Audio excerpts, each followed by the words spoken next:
quick reading for January the 7th to January the 8th, Gemini. Parang ang baba ng energy natin ngayon, no? Ayaw nating kumilos, ayaw nating magsalita, ni ayaw nating mag-post. Um, kung titignan ng ibang tao, parang feeling, pag nakikita ka nila, tinatamad ba to?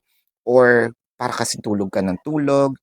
I'm not sure if this is triggered by either depression, anxiety, or probably you just lost the enthusiasm of, nagkamali na naman ako ng decision to, sa pagpili ng aking person. We have the Four of Cups, the Four of Swords, and the Ten of Cups. So para kasing the Ten of Cups, sinasabi mo dito, I have high hopes, no, of putting this connection into another level of commitment, or I am expecting that my person is aayusin na ito. Probably you also have a specific time frame in your head na magpapatuloy kayo, no? Yun nga, parang um, aayos yung fluidity, yung harmony nitong relationship.